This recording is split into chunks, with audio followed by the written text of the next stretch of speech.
तो नमस्कार all of you, कैसे हैं सभी लोग। जल्दी से जो लोग जुड़े हुए हैं जल्दी से क्लास में मुझे मैसेज कर दीजिए, एक बार कमेंट में अपना नाम बता दें जल्दी जल्दी से। सभी को मेरा नमस्कार, है ना। ऑडियो वीडियो मेरा दोनों क्लियर है आप सभी को।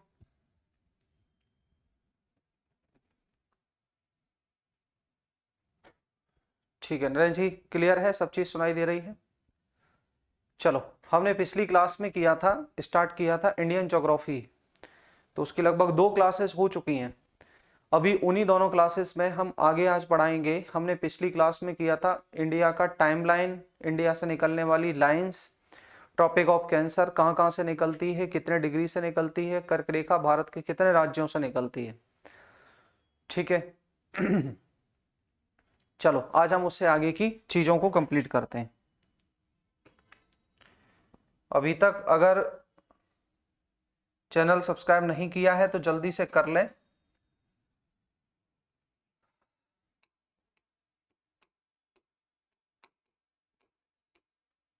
Indian geography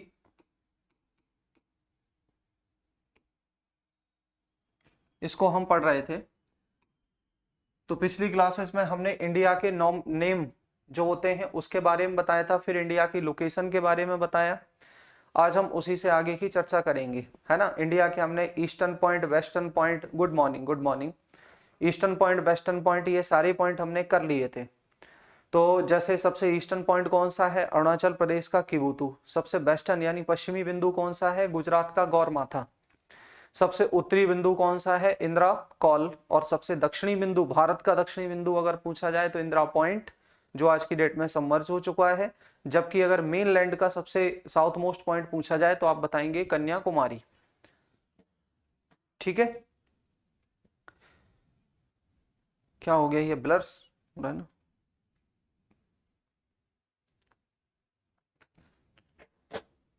south most point है कन्याकुमारी।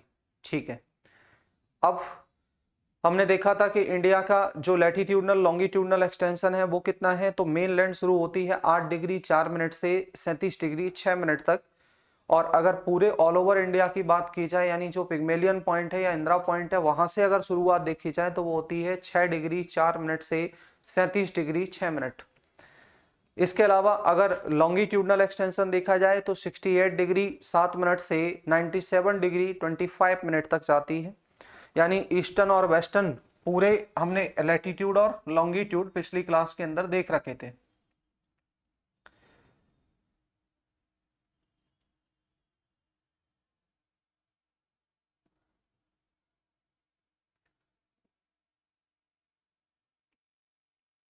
आज समझते हैं उससे आगे की चीजों को।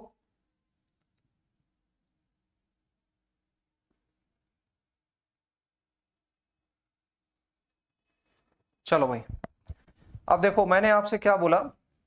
यहां से जो लॉन्गिट्यूड आपका निकल रहा है ये कितना है, 68 डिग्री 7 मिनट।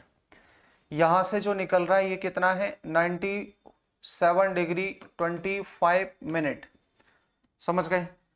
और जो यहां से निकल रहा है ये कितना है, 8 डिग्री 4 मिनट से 37 डिग्री 6 मिनट। 37 degree 6 minute. इस तरीके से इंडिया की लैटिट्यूड और लॉन्गिट्यूड का एक्सटेंशन होता है। अब आप इनमें से अगर डिफरेंस देखेंगे अक्षांश में, दक्षिण और उत्तर अक्षांश में, तो लगभग 30 डिग्री का आता है। यहां से भी आप इनका डिफरेंस देखेंगे, इनके बीच में से भी, तो वो भी लगभग 30 डिग्री के आते हैं, 29 डिग्री कुछ मिनट्स के आते हैं। इस हिसाब से अगर मैं ये देखूं तो इंडिया के अंदर से कितने लॉन्गिट्यूड निकल रहे हैं, तो लगभग 30 लॉन्गिट्यूड, 29 लॉन्गिट्यूड यहां से निकलते हैं। अब हम यहाँ आते हैं यहां से टाइम जोन के बारे में। टाइम जोन क्या होता है, कैसे निकाला जाता है। तो टाइम जोन किसके बेस पर निकाला जाता है, according to longitude. According to longitude. Longitude यानी देशांतरों के अनुसार।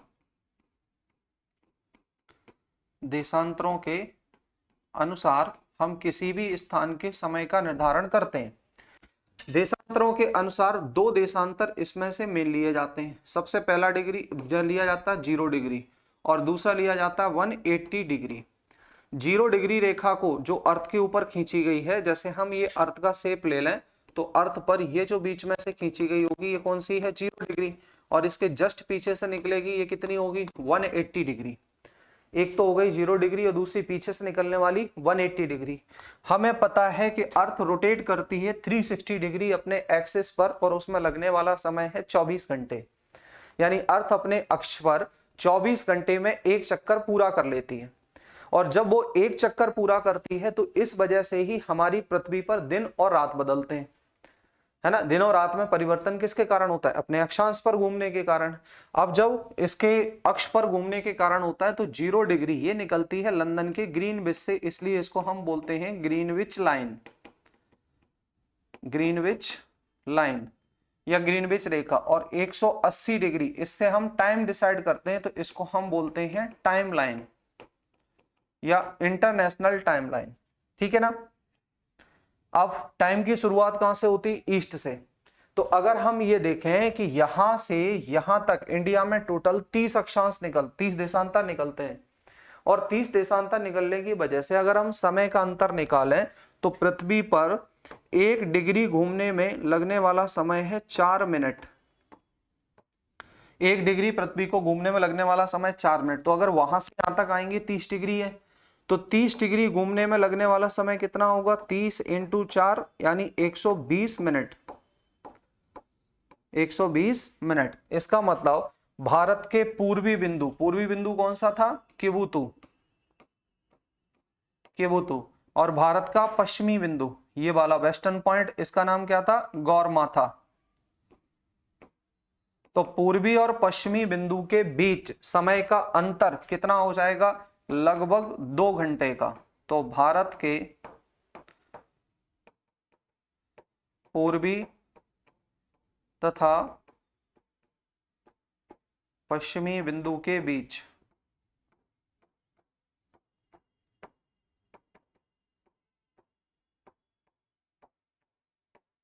समय का अंतर कितना है, 2 आवर, 2 घंटे समय का अंतर है। जब 2 घंटे समय का अंतर है, इसका मतलब अगर मैं ये देखूं कि अरुणाचल प्रदेश में 6 बजे सूर्योदय हो रहा है, तो यहाँ गुजरात में 8 बजे सूर्योदय होगा। ये तो बड़ी समस्या क्रिएट कर देगा भाई। कोई 6 बजे ऑफिस जा रहा है, कोई 8 बजे ऑफिस जा रहा है, कोई 6 बजे उठ रहा है, कोई 8 बजे उठ रहा है। तो 6 बजे उठने वाला तो 8 बजे ऑफिस पहुंच जाएगा, लेकिन 8 बजे उठने वाला 10 बजे ऑफिस पहुंच रहा है। समझ गए, सुबह वाला वहां शाम जल्दी हो रही है, यहां शाम लेट हो रही है, तो ये तो समस्या हो जाएगी। तो इस समस्या को सॉल्व करने के लिए क्या किया गया कि कोई ऐसी लाइन डिसाइड करो जो इंडिया के बीचों बीच से निकलती हो। तो बीचों बीच से निकलने वाली लाइन हमने देखी कौन सी, यहां से निकलती है ये वाली, ऐसे। तो इसका मतलब यहां से 14 डिग्री आप इधर छोड़ दो, 14 डिग्री आप इधर छोड़ दो, तो 14 दूनी 28, और कौन सा है 29, 29.5 है ना डिफरेंस इसके बीच में। तो 29.5 डिग्री जो बीच का डिफरेंस वाली लाइन आ रही है उसको हमने यहां से ले लिया, ये हो गई 82 डिग्री आधा मिनट, इसको बोल देंगे 82.5 डिग्री। अब 82.5 डिग्री इसको हम क्या बोलेंगे, Indian standard time line, Indian standard time line. यानी यहीं से भारत के समय का निर्धारण किया जाता है। वो भी कहां से, तो पर्टिकुलर निकालते हैं हम इलाहाबाद के नैनी से। इलाहाबाद जिसको आज की डेट में प्रयागराज कह रहे हैं, इसमें से जगह है कौन सी, नैनी। उस नैनी नामक जगह से हम टाइम का निर्धारण करते हैं, इलाहाबाद में नैनी से। अब क्वेश्चन ये पूछा जाता है, इस पर स्थित राज्य या ये कितने राज्यों से गुजरती है, स्थित राज्य। तो सबसे पहले देखो कहां से गुजर रही है, यूपी से। यूपी के बाद फिर ये आती है एमपी में, एमपी का सिगनौली जो जिला है उस जिले से हल्का सा टच करते हुए निकलती है।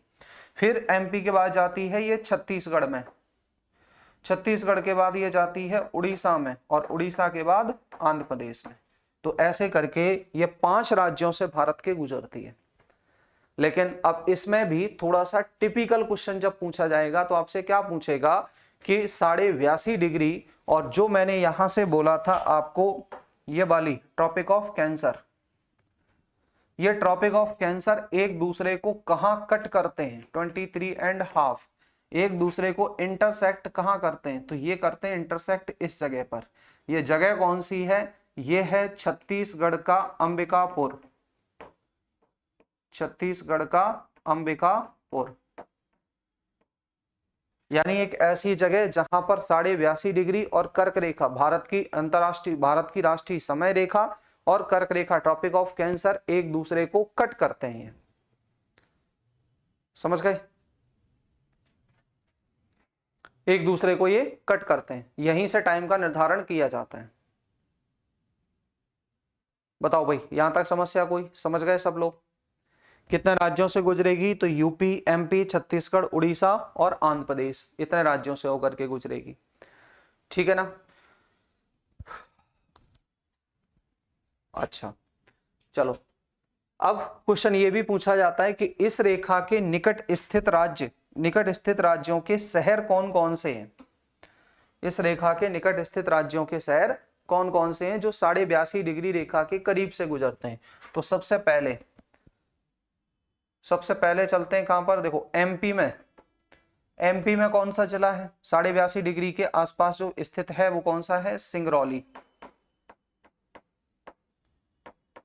सिंगरौली जिला सबसे निकट स्थित है। इसके क्वेश्चन आपसे पूछ दिया जाए, एमपी का सिंगरौली, ठीक है ना, सिंगरौली है। दूसरा यूपी का कौन सा जिला है, तो यूपी का लगभग इलाहाबाद वही हो ही गया है ना, लखनऊ भी लगभग पास पास में है। इस तरीके से ये इसके सबसे करीब के जिले हैं।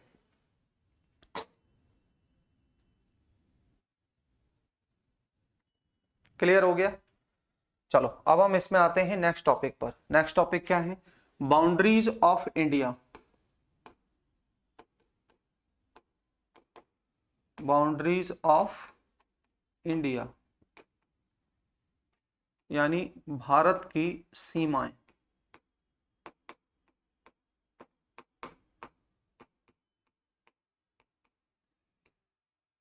भारत की सीमाएं। अब देखो, सीमाएं समझने से पहले हमें दो कंसेप्ट समझने पड़ेंगे। एक होता है सीमांत,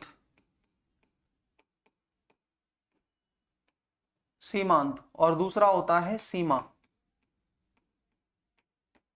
सीमांत और सीमा, ठीक है ना। सीमांत जो है ये एक तरीके का जियोग्राफिकल कंसेप्ट है, जियोग्राफिकल कॉन्सेप्ट है। सीमा या बाउंड्री जो होती है ये एक तरीके का पॉलिटिकल कॉन्सेप्ट है, राजनीतिक। जैसे भारत पाकिस्तान के बीच सीमा कही जाएगी, सीमांत नहीं कहेंगे हम, लेकिन कन्याकुमारी भारत का सीमांत है क्योंकि उसके बाद ओशियन शुरू हो जाता है। समझ गए। अंडमान निकोबार पर पिग्मेलियन पॉइंट या ग्रेट निकोबार पर जो इंदिरा पॉइंट स्थित है वो भारत का सीमांत है। उसके बाद भारत का ज्योग्राफिकल हिस्सा खत्म हो जाता है। उत्तर में जाएंगे तो हिमालय जो पर्वत है, महान हिमालय से पीछे की तरफ ट्रांस हिमालय लद्दाख के उस रीजन में जैसे ही हम पहुंचेंगे तो वहां सीमांत आ जाता है, क्योंकि उसके बाद भारत ज्योग्राफिकली खत्म हो जाता है। तो सीमांत मतलब मार्जिनल। हाँ, ये हो सकता है कि कई बार कई सारे सीमांत यानी जो नेचुरल चीजें हैं वो बाउंड्री बना रही हूं। जैसे अगर ईस्ट में हम जाते हैं तो अरुणाचल प्रदेश के पास में जो अराकान योमा माउंटेन रेंज फैली हुई है वो इंडिया और म्यांमार के बीच सीमांत भी है और अंतरराष्ट्रीय सीमा भी है, वो एक नेचुरल बाउंड्री भी बना रही है वहां पर। तो सीमा और सीमांत में फर्क ये है, सीमा जनरली होती है क्या, नेचुरली, और सीमांत जो होता है वो जनरली कैसा होता है, पॉलिटिकली। ठीक है, सीमा होता है पॉलिटिकली और सीमांत जो होता है वो ज्योग्राफिकली। अब हम आते हैं भारत की सीमाएं। तो जब भी हम इस बाउंड्री को डिवाइड करते हैं तो बाउंड्री की पूछी जाती है कुल लंबाई। क्या पूछी जाएगी, कुल लंबाई, यानी इंडिया की सीमा की टोटल लेंथ। जब ये लेंथ पूछी जाए तो आप इसको बताओगे 22,716 किलोमीटर। कितनी, 22,716 किलोमीटर।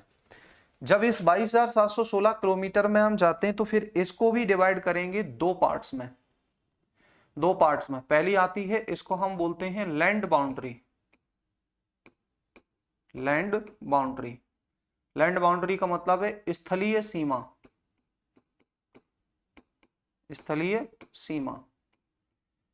दूसरा इसमें से आता है, इसको बोलते हैं कोस्टल बाउंड्री।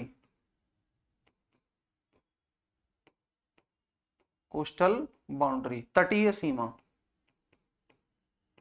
तटीय सीमा।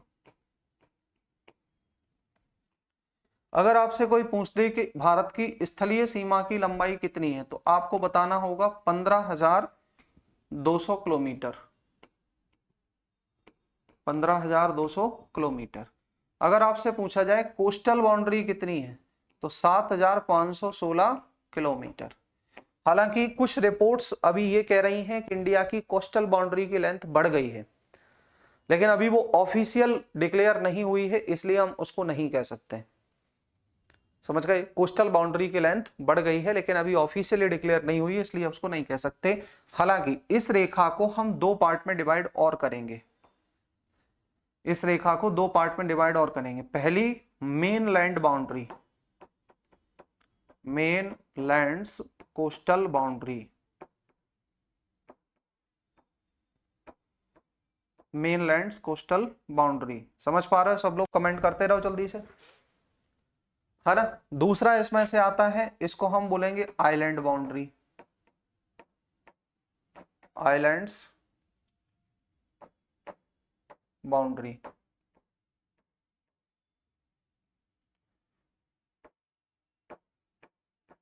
इसको लिख लेते हैं विद आइलैंड्स बाउंड्री, द्वीपों सहित तटीय सीमा,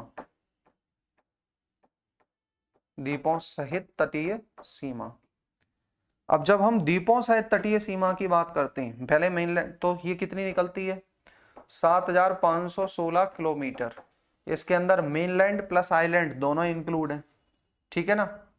और अगर केवल हम मेनलैंड की बात करते हैं तो ये निकलती है 6100 किलोमीटर, 6100 किलोमीटर।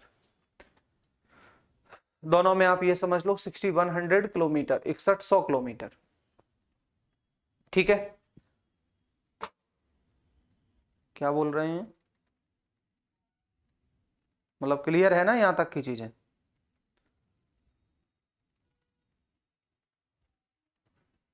है ना। अब देखो इसमें से अगर मैं भारत का मैप बनाऊं,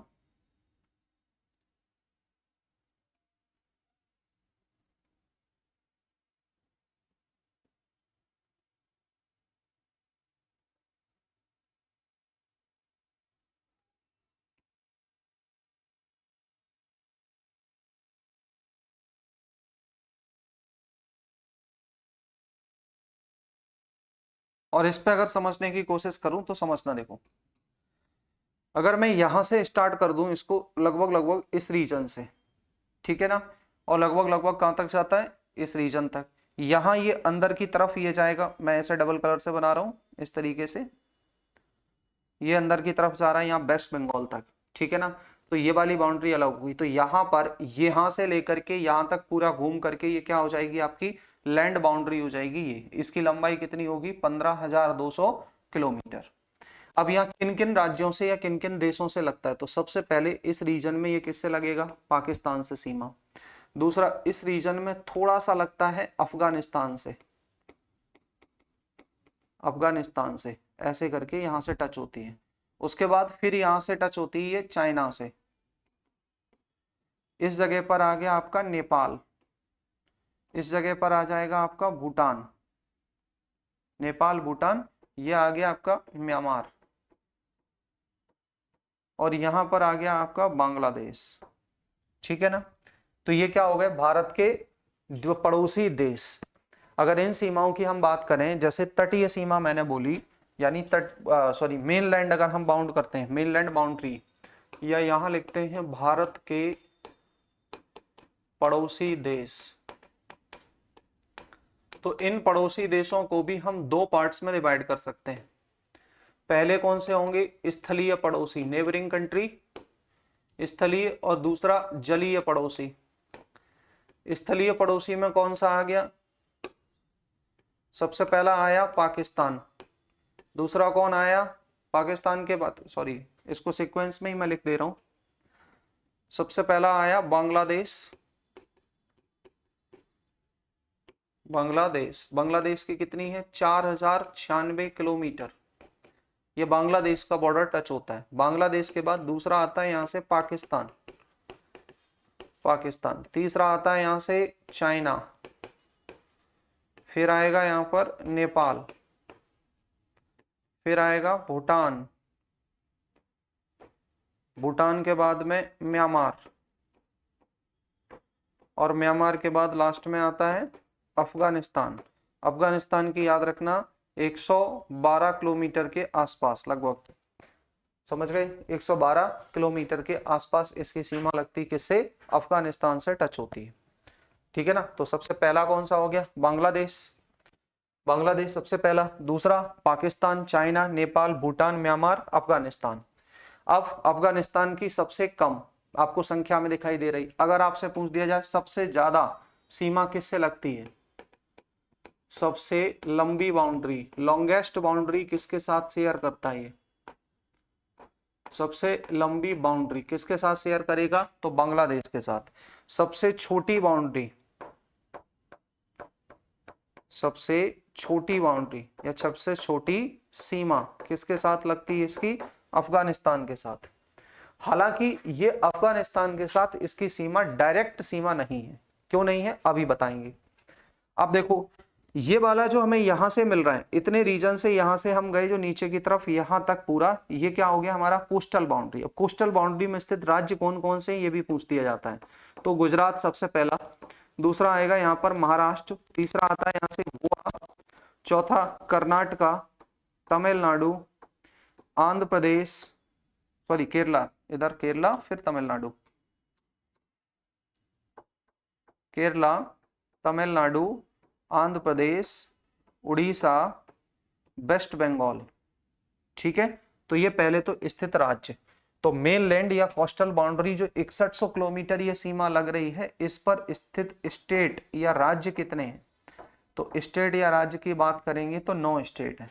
कौन कौन से हैं? तो सबसे पहले आया गुजरात, ठीक है ना, दूसरा आया महाराष्ट्र, फिर आया गोवा, फिर कर्नाटका, फिर केरला, फिर तमिलनाडु, फिर आया आंध्र प्रदेश, उड़ीसा और वेस्ट बंगाल। कितने हो गए? 1 2 3 4 5 6 7 8 9 राज्य।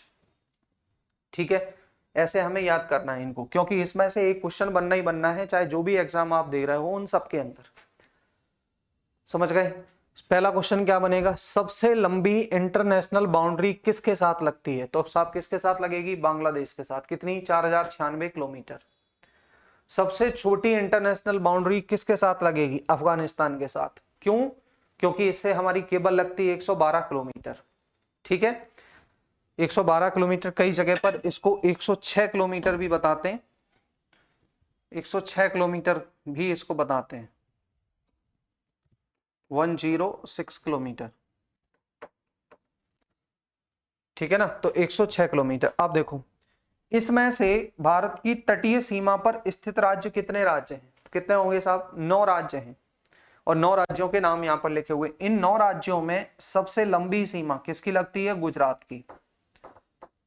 सबसे लंबी कोस्टल बाउंड्री, सबसे लंबी coastal boundary, longest coastal boundary किसकी है साहब? गुजरात की है। और सबसे छोटी कोस्टल बाउंड्री अगर आपसे पूछी जाए तो गोवा की है। सबसे छोटी कोस्टल बाउंड्री, सबसे छोटी कोस्टल बाउंड्री किसके होगी? गुजरात, गोवा की होगी। ये वाला गोवा सबसे छोटा, गुजरात सबसे बड़ा। बेसिक बेसिक पॉइंट है बिल्कुल, अभी इनको तो याद करके रखना, मतलब दिमाग में ये फिट होने चाहिए। जब भी आप मैप देखेंगे तो आपको ये पॉइंट्स बिल्कुल क्लियर हो जाएंगे। तो सबसे लंबी इनके साथ और सबसे छोटी इसके साथ। अब आते हैं इसमें से क्या, अब हम चलते हैं जैसे आइलैंड, द्वीपों से। तो कौन कौन से द्वीप होंगे साहब हमारे? तो सबसे पहला अंडमान एंड निकोबार आइलैंड, दूसरा होगा लक्षद्वीप आइलैंड, लक्षद्वीप। ठीक है ना। तो अंडमान निकोबार और लक्षद्वीप आइलैंड, ये 2 आइलैंड हैं हमारे जिनकी सीमा लगती है। तो अगर मैं 7516 किलोमीटर में से 6100 किलोमीटर माइनस कर दूं तो कितना निकलेगा? 1000, यानी इन दोनों की जो बाउंड्री है, या अदर आइलैंड प्लस अदर भी जोड़ दें हम इनको, जो छोटे मोटे आइलैंड्स हैं हमारे, उनकी कुल निकलती है 1416 किलोमीटर। 1416 किलोमीटर। अभी फिलहाल की रिसर्च में ये बोला जा रहा है कि इंडिया की ये वाली जो बाउंड्री है वो लगभग 1100 किलोमीटर के आसपास बढ़ गई है, लेकिन जब उसके ऑफिशियल डेटा आ जाएंगे अपने पास अपन तो तभी उसको क्लियर करेंगे, है ना। क्लियर है, यहां तक समझ पा रहे हो सब लोग? ठीक है, आप देखो, अब आते हैं इन जो बाउंड्री है इनके नेम के ऊपर चलते हैं। Name of international boundaries, name of international boundaries of India, Bharat की अंतरराष्ट्रीय सीमाओं के नाम, भारत की अंतरराष्ट्रीय सीमाओं के नाम। इन्हीं के साथ हमें यह भी समझ में आ जाएगा कि विवादित सीमाएं कौन कौन सी हैं और विवादित कहां कहां पर है।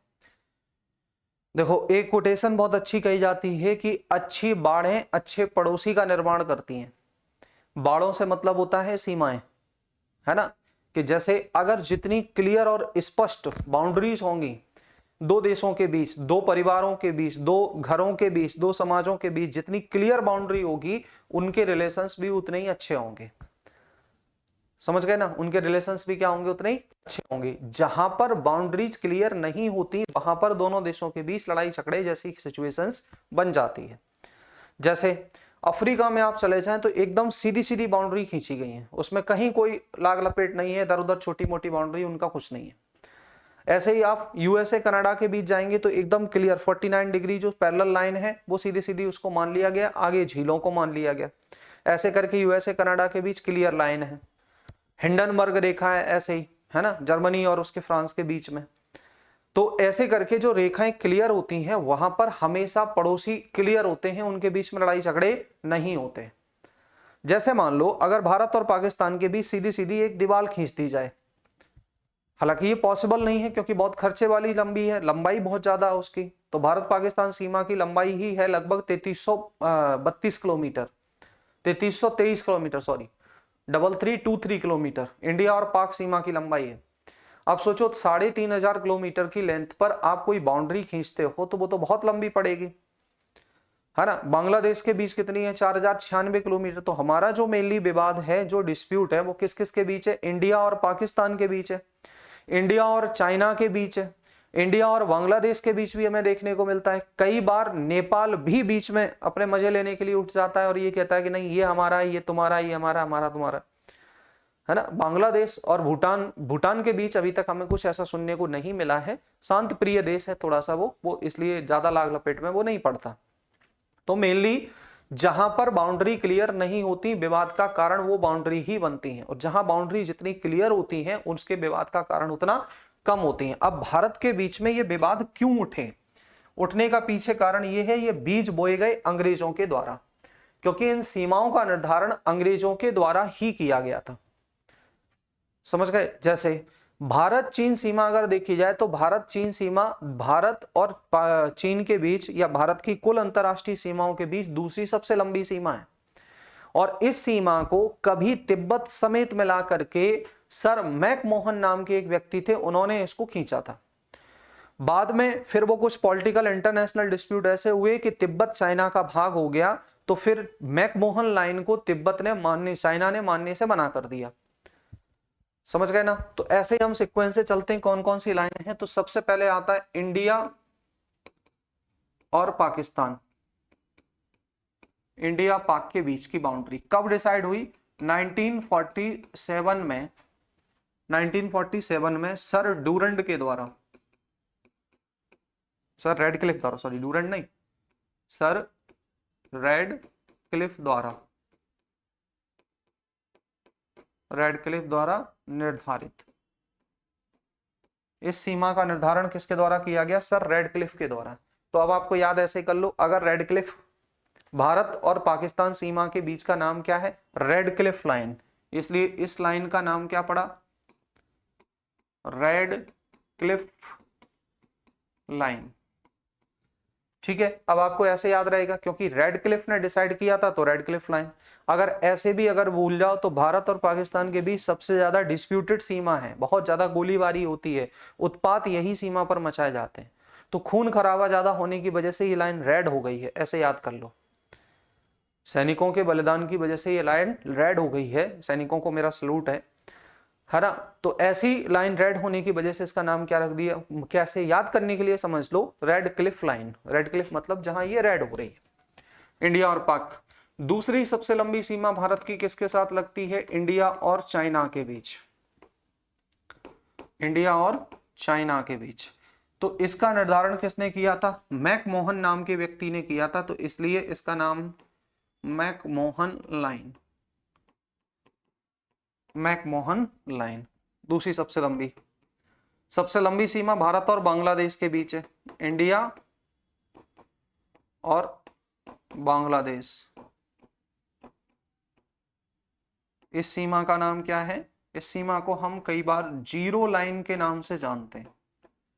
क्या बोलते हैं इसको, जीरो लाइन। ऐसे ही पाकिस्तान और अफगानिस्तान के बीच सीमा का निर्धारण सर डूरेंट नाम के व्यक्ति ने किया था, तो इसलिए पाक अफगान सीमा का नाम है डूरेंट लाइन। और चूंकि अफगानिस्तान की सीमा इंडिया से 106 किलोमीटर लगती है, तो वहां का निर्धारण भी डूरेंट के द्वारा किया गया था, इसलिए उसको डूरेंट लाइन के ही नाम से जानते हैं।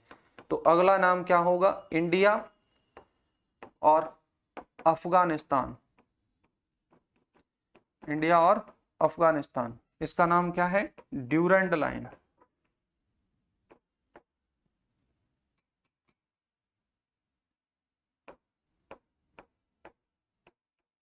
Durand line. कुछ लोग इसको इनडायरेक्ट लाइन भी कह देते हैं। इनडायरेक्ट लाइन कहने के पीछे का कारण क्या है, एक बार जल्दी से समझ लो। ये हमारा प्यारा कश्मीर, भारत का मुकुट, भारत का सिर, भारत का स्वर्ग, ये कश्मीर वाला हिस्सा। 1947 में कुछ ऐसा हुआ कि यहां से पाकिस्तानी लोग घुस करके अंदर की तरफ आ गए और उन्होंने आकर के कब्जा किया, जिसको भारतीय सीमा ने पीछे खदेड़ना शुरू किया। लेकिन खदेड़ते समय यूएनओ के इंटरफेयर की वजह से जहां दोनों सीमाएं या दोनों सेनाएं जिस जगह पर रुक गई, सीज फायर हो गया, उसी जगह को नाम दे दिया गया LOC, लाइन ऑफ कंट्रोल। तो ये जो निकल रही है ये क्या है, LOC। पीछे वाला जो हिस्सा बचा इसको बोला जाने लगा POK, पाक ऑक्यूपाइड कश्मीर, ठीक है ना। और इधर वाला हिस्सा क्या बन गया, इंडिया ऑक्यूपाइड कश्मीर, IOK। दूसरा 1962 में कुछ ऐसा हुआ कि इधर से चाइना ने भी कब्जा कर लिया हमारी सीमा के ऊपर, इधर से ऐसे। तो ये वाली जो लाइन खींची गई इसका नाम पड़ गया LAC, line of actual control. इस समय जो कश्मीर का हिस्सा उसमें चला गया, इसको बोला गया अक्साई चीन। और इधर क्या है, लद्दाख वाला रीजन है, ये लद्दाख इधर है, उस तरफ अक्साई चीन है। अब अफगानिस्तान कहां से लगता है, इस तरफ से आकर के अफगानिस्तान इससे टच होता है। तो जब यहां से अफगानिस्तान टच हो रहा है, इसका मतलब ये किससे टच हो रहा है, POK से। तो कई लोग ये कह देते हैं कि पाक ऑक्यूपाइड कश्मीर से टच होता है, तो उससे हमारी इनडायरेक्ट लाइन लगती है, डायरेक्ट लाइन नहीं लगती, समझ गए। लेकिन वो तो POK हमने दे दिया है, अभी बच्चे को खेल रहा है, किसी दिन जिस दिन मूड खराब होगा कनपट्टी में 2 देंगे उसके और छुड़ा लेंगे हम, और जिस दिन हम उसको छीन लेंगे उस दिन ही ये सीमा हमारी होगी, ठीक है ना। है तो हमारा ही, लेकिन बच्चे का मन बहलाने के लिए अभी हमने उसको दे दिया है, तो दे दिया तो खेलने दो भाई, चल रहा है। जिस दिन अपना मूड खराब होगा उस दिन अपन छुड़ा लेंगे, क्योंकि चीज है तो वो अपनी ही। तो इसलिए दुनिया कहे कि वो इनडायरेक्ट है, लेकिन हम नहीं मानते कि वो इनडायरेक्ट है, वो हमारी डायरेक्ट सीमा है, समझ गए ना, डायरेक्ट सीमा है। क्लियर है यहां से। तो ये इन सीमाओं का नाम इन नामों से जाना जाता है। बाकी जो नेपाल के साथ सीमाएं हैं, भूटान के साथ सीमाएं हैं, ये हालांकि त्रिपक्षीय संधि के द्वारा हुई, ठीक है ना। भारत और चीन सीमा, जैसे भारत और बांग्लादेश पड़ोसी देश में, भारत बांग्लादेश की सीमा सबसे लंबी सीमा है। यहाँ पर एक स्थलीय सीमा है, लगभग 27% भाग है, ये टोटल बाउंड्री का 27% भाग है। 15,200 किलोमीटर का 4,096 किलोमीटर अगर आप निकालोगे तो लगभग 27% पार्ट कवर ये करता है, इंडिया और बांग्लादेश की सीमा। याद रखना, इस फैक्ट को कई बार पूछा जा सकता है। भारत के 5 राज्य हैं जिनकी सीमाएं बांग्लादेश के साथ लगती हैं। कौन कौन सा है वो? असम है, मेघालय है, त्रिपुरा है, मिजोरम है, पश्चिम बंगाल है। अब इसमें से एक याद करने वाली चीज ये है कि त्रिपुरा एक ऐसा राज्य है, त्रिपुरा 3 ओर से बांग्लादेश से घिरा है, 3 ओर से बांग्लादेश से घिरा है, घिरा है। त्रिपुरा 3 साइड से बांग्लादेश से कवर होता है, तो ये 3 ओर से बांग्लादेश से घिरा हुआ है और ये बाकी 5 राज्यों की सीमाएं उससे लगती है। सबसे लंबी सीमा अगर ये पूछ दिया जाए बांग्लादेश से सबसे लंबी सीमा किसकी लगती है, तो वेस्ट बंगाल की सीमा बांग्लादेश से सबसे लंबी लगती है। बस ऐसे फैक्ट बीच बीच में निकाल करके पूछे जाते हैं, सबसे लंबी लगती है ना। अपन को हमें बाकी सब चीजें याद है लेकिन ये पता नहीं है कि सबसे लंबी किसकी लगती है। अब उसने पूछ दिया सीक्वेंस में आपको दे दिया सबसे लंबी इसकी लग रही है, दूसरे नंबर पर सबसे लंबी किसकी लगेगी, तो दूसरे नंबर पर किसकी? त्रिपुरा की। त्रिपुरा की बांग्लादेश से दूसरी सबसे लंबी, दूसरी सबसे लंबी सीमा, दूसरी सबसे लंबी किसकी लगेगी? सब त्रिपुरा की लगेगी। ठीक है, नीचे की तरफ ये गंगा ब्रह्मपुत्र डेल्टा में जाकर के विभाजित हो जाता है। आप भारत चाइना सीमा चाहते हैं तो दूसरी सबसे लंबी सीमा किसके साथ लग रही है? इंडिया की चाइना के साथ। नेचुरल बाउंड्री है ये भी, मतलब वहां पर पर्वत पठार ये सब खड़े हुए हैं। ठीक है, 5 राज्य और केंद्र शासित प्रदेश इससे लगते हैं। 5 राज्यों में कौन कौन से हो गए? जैसे हिमाचल हो गया है ना, लद्दाख उत्तराखंड हो गया, सिक्किम हो गया, अरुणाचल हो गया, लद्दाख यूनियन टेरिटरी है वो लगती है इसकी सीमा। और इसकी सबसे लंबी सीमा किससे लगेगी? अरुणाचल से। तो चाइना की सबसे लंबी, चाइना की सबसे लंबी सीमा किससे? अरुणाचल से। यहां पर विवादित भी है ये, अरुणाचल प्रदेश से, प्रदेश से लगती है। चाइना की सबसे लंबी सीमा अरुणाचल प्रदेश को स्पर्श करेगी। ठीक है, अब भारत और जो चीन सीमा है इसको 3 पार्ट में हम डिवाइड करते हैं। कौन कौन सी? पहली तो आती है, इसको बोलते हैं वेस्टर्न बाउंड्री, पश्चिमी सीमा। पश्चिमी सीमा जो जम्मू कश्मीर को चीन के सिक्यांग प्रांत वाला जो रीजन है उससे अलग करती है। ऊपर की तरफ जम्मू कश्मीर से यहाँ जाएंगे तो चाइना का सिक्यांग रीजन होगा, उस सिक्यांग रीजन से जम्मू कश्मीर की सीमा ये अलग करती है। तो ये वाली क्या हो गई? वेस्टर्न बाउंड्री इंडिया की। ठीक है, गिलगिट और सिक्यांग के बीच काराकोरम इसमें जो है रेंज है वो एक वाटर डिवाइड या जल विभाजक के रूप में कार्य करता है। सिंधु नदी है यहीं पर, ऊपर की तरफ तारिम बेसिन है इसी में, है ना। तो नीचे की तरफ सिंधु नदी को, ऊपर की तरफ तारिम बेसिन को। यहाँ पर एक माउंटेन खड़ा हुआ है काराकोरम रेंज, इसके नीचे सिंधु नदी बेसिन, ऊपर की तरफ तारिम बेसिन, चाइना में है तारिम बेसिन। इन दोनों को सेपरेट करता है ये, समझ गए ना। तो ये जल विभाजक यानी वाटर डिवाइड के फॉर्म में कार्य करता है। दूसरा आता है मध्यवर्ती। मध्यवर्ती मतलब मिडिल वाली सीमा, यहाँ पर जो हिमाचल प्रदेश वगैरह वाले राज्य हैं यहाँ से इसको अलग करेगा। तो मध्यवर्ती सीमा हिमाचल प्रदेश और उत्तराखंड इनको स्पर्श करेगी। लद्दाख, नेपाल, यहाँ पर जो जल विभाजक है ग्रेट हिमालय, तो ये ग्रेट हिमालय यहाँ पर ऊपर की तरफ तिब्बत और नीचे की तरफ नेपाल, इसके बीच में वाटर डिवाइड का काम करता है ग्रेट हिमालय यहाँ पर। ठीक है, यहां हालांकि दोनों देशों के बीच कोई विवाद का खास कारण नहीं है, कोई बड़ा विवाद भी नहीं है इस जगह पर। यहां पर है केवल थोड़ा सा विवाद, आगे बताएंगे कल की क्लास में कौन सा विवाद है। फिर जाते हैं ईस्टर्न बाउंड्री, जैसे भूटान के बाद आगे अरुणाचल प्रदेश तक जो हम जाते हैं वो पूरा किसमें आती है? ईस्टर्न बाउंड्री में हम उसको डिवाइड करते हैं। इंडिया चाइना के बीच की ईस्टर्न बाउंड्री, सबसे ज्यादा जो विवाद है वो वहीं पर है। जैसे अभी डोकलाम विवाद हुआ था तो सिक्किम के पास वाले रीजन में हुआ था, उसके बाद अरुणाचल का जो तवांग रीजन है उस वाले रीजन में होता है। ठीक है ना, क्योंकि इसको सीमा को 1913-14 में एक ब्रिटिश अधिकारी थे, उनका नाम था सर मैकमोहन, तो उन्होंने उसको निर्धारित किया था और वही मैकमोहन लाइन पर यह विवादित है। ठीक है, तो चलो आज के लिए ये सीमाओं के बारे में इतना ही। कल भारत की सीमाएं कौन कौन सी हैं, कहाँ विवादित हैं, इनके बारे में हम बात करेंगे, बहुत सारे इंपॉर्टेंट क्वेश्चंस बताएंगे। तो क्लास को लेना ना भूलें, चैनल सब्सक्राइब करना ना भूलें और दूसरी जो पिछली क्लासेस हैं उनको जरूर देखते रहें। ठीक है, चलो इससे आगे मिलेंगे अपन कल। नमस्कार।